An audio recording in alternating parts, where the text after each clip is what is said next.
Hello, everybody, and welcome again to Mentoring with Geraldine and the Bite Size podcast. And today I've got the wonderful Christine from the Herbal Extract Company in Sydney. And what we're going to talk about today is mistletoe.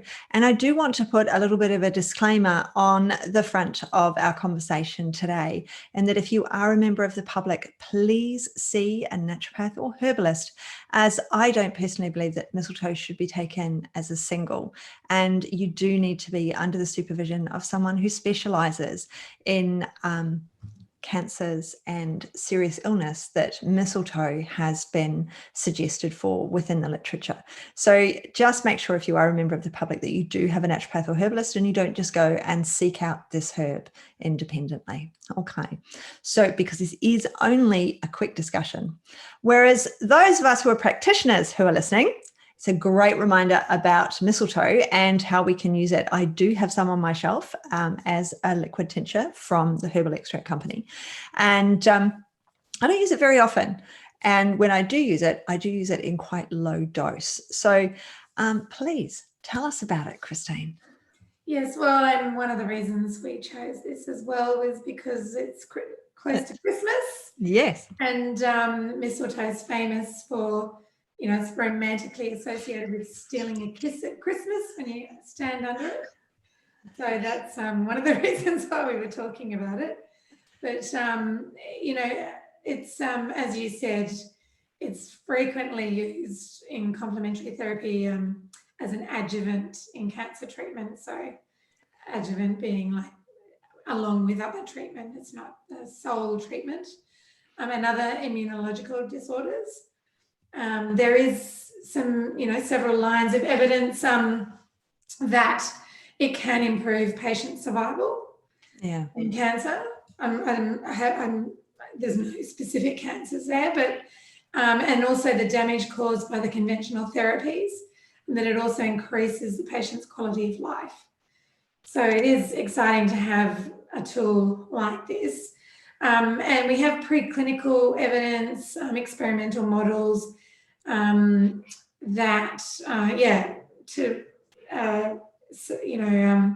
justify those claims. Yes. Yeah. But there would need to be more. Cancer is tricky, obviously. It's so many variables, but we do have some, anti-cancer evidence preclinically to show that it's very high in antioxidants, which is always going to be good. Yeah, the autoimmune and for autoimmune and inflammatory conditions. So, I mean, it is quite a low dose herb, but I mean, you've got some randomized controlled trials, which is the gold standard, which is what we want to be seeking out and looking for. And so having these trials in the background means that we do have some data and some evidence to use it as an adjunct to our cancer therapies. So besides the cancer therapies, to complement the cancer therapies and recovery. So as a doctor, the practitioner would be using this under, with a doctor as well, or with many different practitioners that the patient is dealing with. Yeah, absolutely. So the other thing about it is the antihypertensive effect as well. I mean, that's where I've tended to use it. I don't work with cancer clients. I think that's very much a specialty because of all of the medications and the drugs and everything else. So it is, there are naturopaths who have it as a specialist area and they're using it, but I've used it as an antihypertensive as part of a combined mix, again, never as a single. So can you tell us a bit about its vasodilator effects? Yes, well, that was discovered, some of these herbs have great sort of early discoveries by, physicians, and this was a French guy called René Gaultier in 1907. He recorded its use as a vasodilator, and there was a commercially available preparation in the 1930s to 50s, and it's just sort of re-emerged as an antihypertensive. And I don't have any clinical trials here, but there is some test tube evidence that can decrease blood pressure without causing a change in heart rate.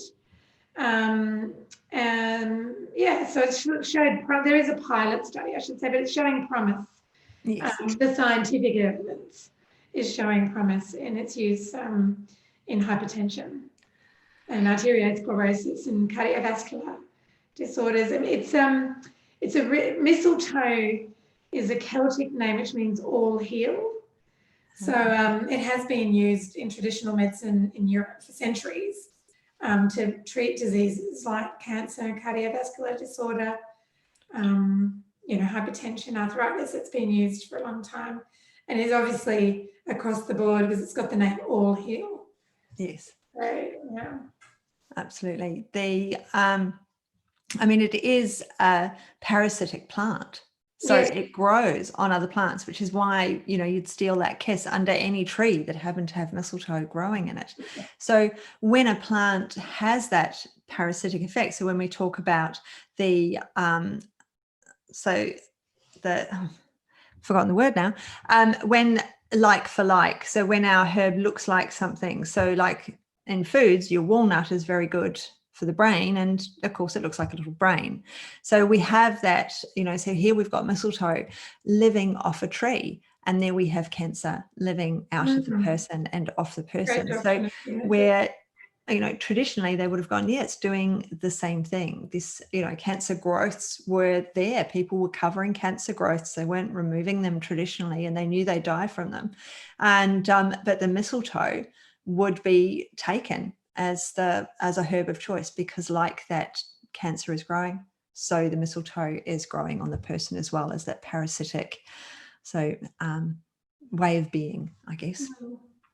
So it's and it grows on all sorts of trees as well. So pine, poplar, oak, apple trees.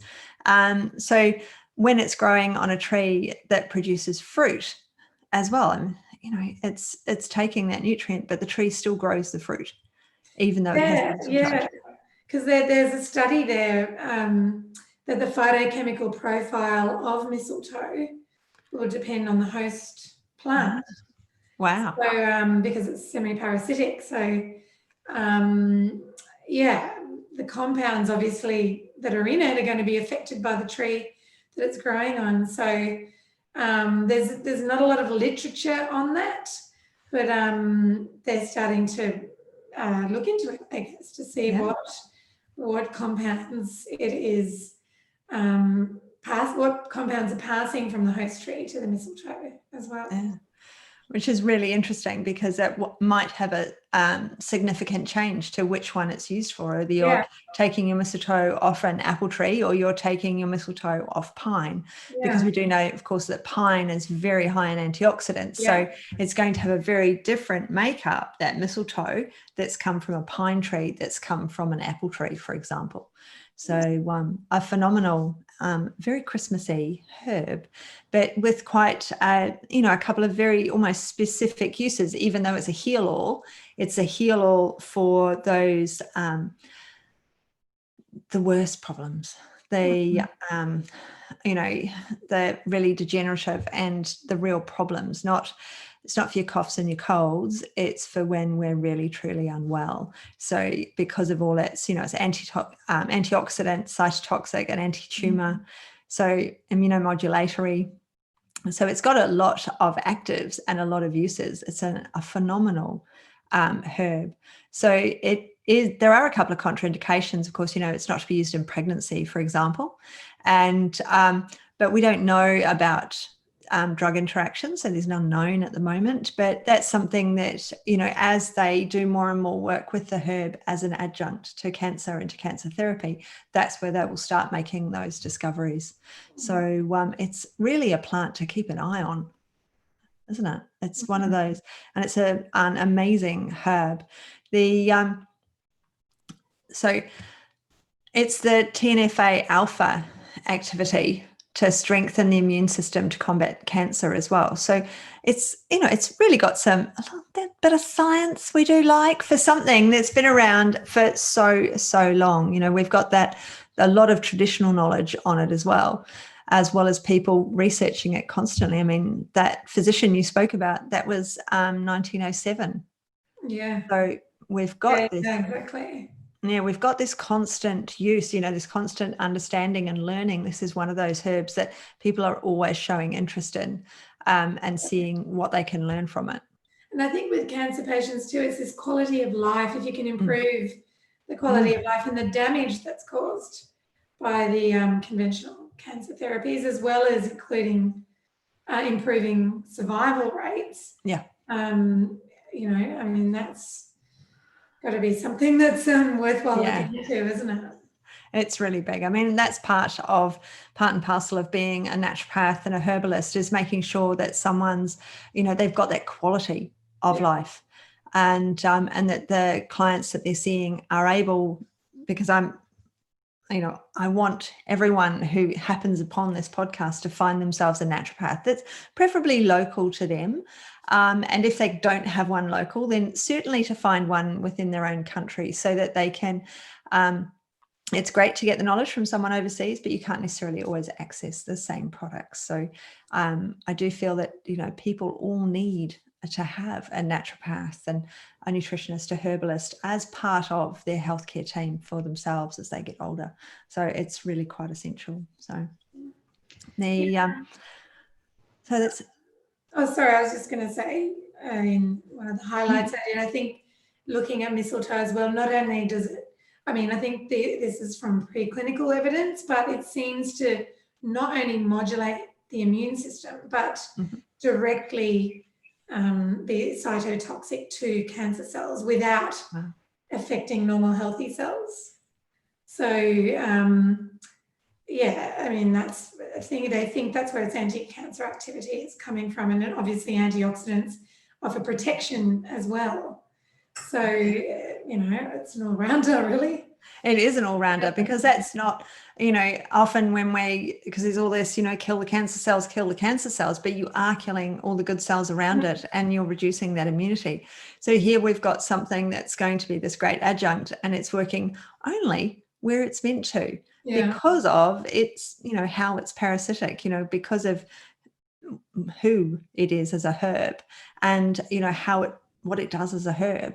It's going in for where it needs to be. So it's really one of the herbs, because lots of herbs, like lots of drugs, cover a lot of things and can change a lot of things, and here's one that's it's targeted.